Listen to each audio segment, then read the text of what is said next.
Bonjour à tous, aujourd'hui nous allons expliquer un film où à cause des radiations, presque toute l'humanité a disparu de la Terre. Il ne reste que 3 survivants, une fille et 2 hommes. Mais quand ces 3 personnes se rencontrent, leur vie change complètement. Entre survie, émotions et relations compliquées, que va-t-il se passer entre eux? C'est ce que nous allons découvrir dans l'histoire d'aujourd'hui. Au début de l'histoire, on voit que des radiations se sont propagées dans le monde entier, à cause desquelles tous les gens sont morts et toute l'électricité a disparu. Pendant ce temps, on voit dans un village une fille seule qui s'appelle Anne. Pour se protéger des radiations, elle porte une combinaison spéciale et revient chez elle après avoir pris des provisions dans un magasin proche. Lorsqu'Anne arrive près de sa maison, elle enlève sa combinaison parce que là où elle vit, il y a des montagnes et une forêt et les radiations n'y sont pas encore arrivées. Anne vit ici avec son chien, elle lutte contre la solitude mais essaie quand même de survivre. Elle ne pense pas qu'il reste des humains ici.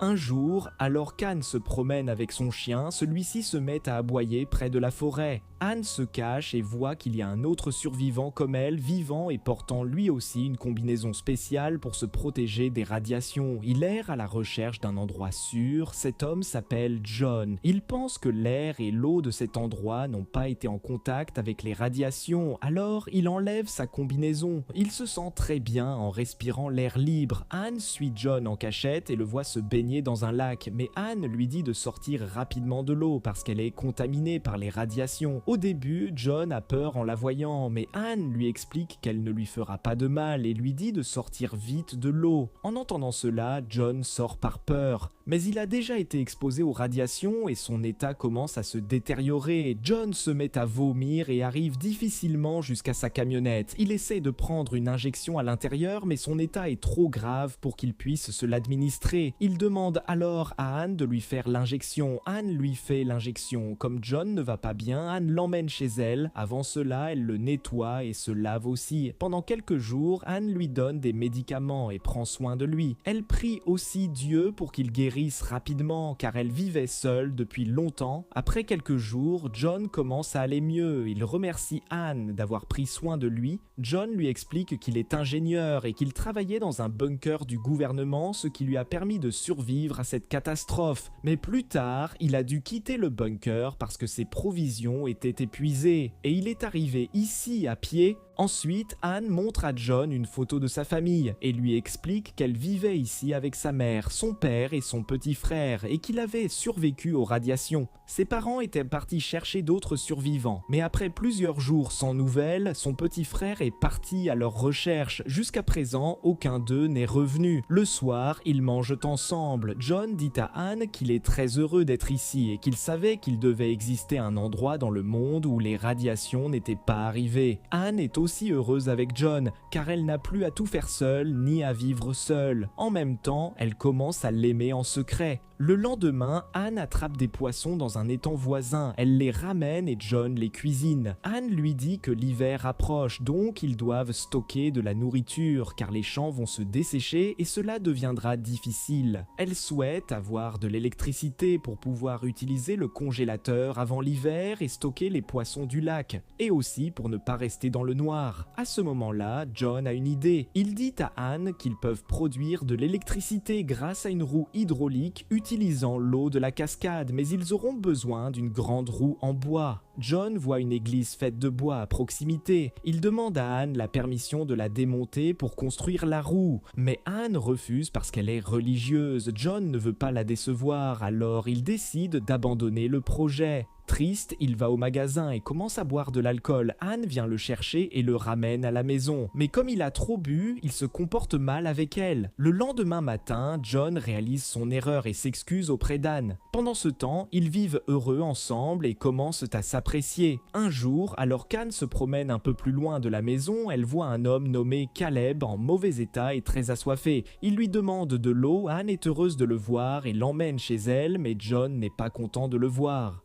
Le lendemain, John parle à Caleb du projet de roue hydraulique pour produire de l'électricité, mais il lui dit aussi qu'Anne n'est pas d'accord. Caleb trouve l'idée très bonne. John parle alors à Anne de démonter l'église. Cette fois, Anne leur donne la permission. Ils commencent tous les trois à travailler ensemble jour et nuit pour démonter l'église. Caleb est jeune et beau, ce qui attire Anne vers lui. Caleb est aussi attiré par elle. Ils commencent à plaisanter ensemble et à passer du temps ensemble, ce que John n'aime pas. La nuit, John appelle Anne en privé et lui dit que si elle veut, elle peut être en relation avec Caleb et que cela ne lui pose pas de problème. Mais Anne part sans rien dire car elle ne sait pas avec qui elle veut être puisqu'elle aime les deux. John commence à être jaloux de Caleb et ne veut pas voir Anne avec lui. Entre-temps, la roue est prête. Pour célébrer, ils font une fête à la maison. Après la fête, ils vont se baigner dans le lac et s'amusent beaucoup. Après cela, John avoue à Anne qu'il commence à l'aimer mais elle ne répond pas car elle commence à aimer Caleb. De retour à la maison, John boit beaucoup et s'endort. Anne va voir Caleb et ils se rapprochent. Le lendemain matin, John voit qu'Anne et Caleb se comportent comme un couple, ce qui le blesse profondément. Ensuite, John et Caleb vont installer la roue et réussissent, ce qui les rend heureux. Mais pendant que Caleb grimpe avec une corde près de la cascade, il glisse. John, déjà en haut, essaie de le tirer, mais quand Caleb glisse une seconde fois, ils se regardent en silence. Ils tiennent tous les deux la corde, mais cette fois, John ne le sauve pas. Il lâche la corde car il le déteste désormais. Caleb tombe et meurt. Ensuite, John rentre seul à la maison. Anne s'excuse auprès de lui pour ce qui s'est passé la nuit précédente avec Caleb car elle ne veut pas le voir triste. Puis elle lui demande où est Caleb. John répond qu'il est parti chercher d'autres survivants. Anne est très triste en entendant cela et part à sa recherche mais ne le trouve nulle part. Quand elle revient, elle voit que John a allumé le générateur et que l'électricité est revenue dans la maison. Elle esquisse un léger sourire malgré sa tristesse, mais elle est complètement brisée à l'intérieur. De son côté, John, qui ne croyait pas en Dieu, prie pour la première fois et demande pardon pour ses péchés. Ainsi se termine le film.